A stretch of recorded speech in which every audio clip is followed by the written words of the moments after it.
మా తిరుపతి 3 రోజుల family trip ఇది. మొదటిగా మేము తిరుపతి చేరుకున్నాము. తిరుపతిలో ఉన్న గంగమ్మ తల్లి అమ్మవారు దర్శించుకున్నాం. అమ్మవారు తిరుపతి గ్రామ దేవత. అమ్మవారి దేవాలయం 900 ఏళ్ల క్రితం నిర్మించబడింది. అక్కడి నుంచి మేము గుడిమల్లం వెళ్తున్నాము. దారిలో ద్రౌపదీదేవి సమేత ధర్మరాజు దేవాలయాన్ని దర్శించుకున్నాము. అక్కడి నుంచి గుడిమల్లం బయలుదేరాము. గుడిమల్లం ప్రపంచంలోనే మొట్టమొదటి శివాలయం. శివుడికున్న ఆలయాల్లో ఇది మొట్టమొదటిది.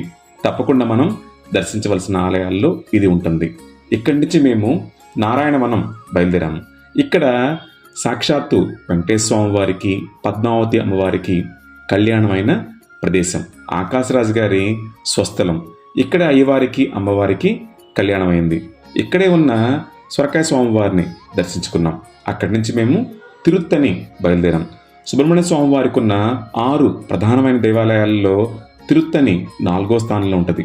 ఇక్కడ మా అమ్మాయితో కావడి ఉత్సవంలో కాసేపు స్పెండ్ చేసి అక్కడ ఆ రోజు సాయంత్రం పౌర్ణమి అవటంతో దేవాలయ పరిసర ప్రాంతాల్లో కాసేపు ఉండి అక్కడి నుంచి మరలా మేము తిరుమల చేరుకున్నాం. నెక్స్ట్ డే తిరుమల స్వామివారి కొండ ఎక్కుదామని అలిపిరి మెట్ల మార్గాన్ని నుంచి స్వామివారి దేవాలయం బయలుదేరుతున్నాం. దారిలో గోపూజ చేయించుకొని అక్కడి నుంచి మెట్ల మార్గంలో నేను, మా అమ్మాయి జ్యోతి చక్కగా మా చిన్ననాటి జ్ఞాపకాలను గుర్తు చేసుకుంటూ వెళ్ళటం జరిగింది. చాలా రోజుల తర్వాత అలిపిరి మెట్లు ఎక్కడం చాలా ఆనందంగా అనిపించింది. మేము చిన్నప్పుడు ఎన్నిసార్లు వచ్చినా కూడా అలిపిరి మెట్ల మార్గం ద్వారానే వెళ్ళేవాళ్ళం. ఈ మధ్యకాలంలో వెళ్ళటం కుదరలేదు కనుక చక్కగా నడుచుకుంటూ అలిపిరి మెట్ల మార్గం ద్వారా స్వామివారి దర్శించుకుందాం అనుకున్నాము. ఇది స్వామివారి మెట్ల మార్గంలో చివరి మెట్టు. ఇక్కడి నుంచి చక్కగా మేము రూమ్ తీసుకుని ఇక్కడ ఫోటో దిగిన వారంటూ ఉండరు. చక్కగా మేము కూడా ఫోటో దిగి రూముకు చేరుకొని తలనీలాలు సమర్పించుకొని దర్శనానికి బయలుదేరాం.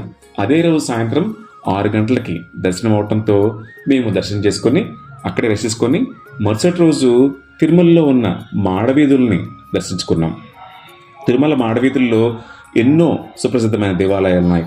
వాటిల్లో తిరుమల నంబి గారి దేవాలయం, అనంతాల్వార్ తోట, అలాగే మాతృశ్రీ వెంగమాంబ అమ్మవారి దేవాలయము, ఇలాగా మేము చక్కగా స్పెండ్ చేసాము. ఇక్కడ అనంతాల్వార్ గారి 26వ జనరేషన్ వాళ్ళని కూడా మేము కలవడం జరిగింది.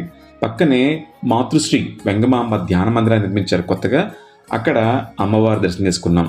ఈయన సన్నిధి గొల్ల రోజు స్వామివారిని మేల్కొల్పేది ఈ వంశస్థులే. ఇక్కడ కాసేపు టైం స్పెండ్ చేసిన తర్వాత మరలా మేము తిరుపతి చేరుకుని హైదరాబాద్ వచ్చేసాం.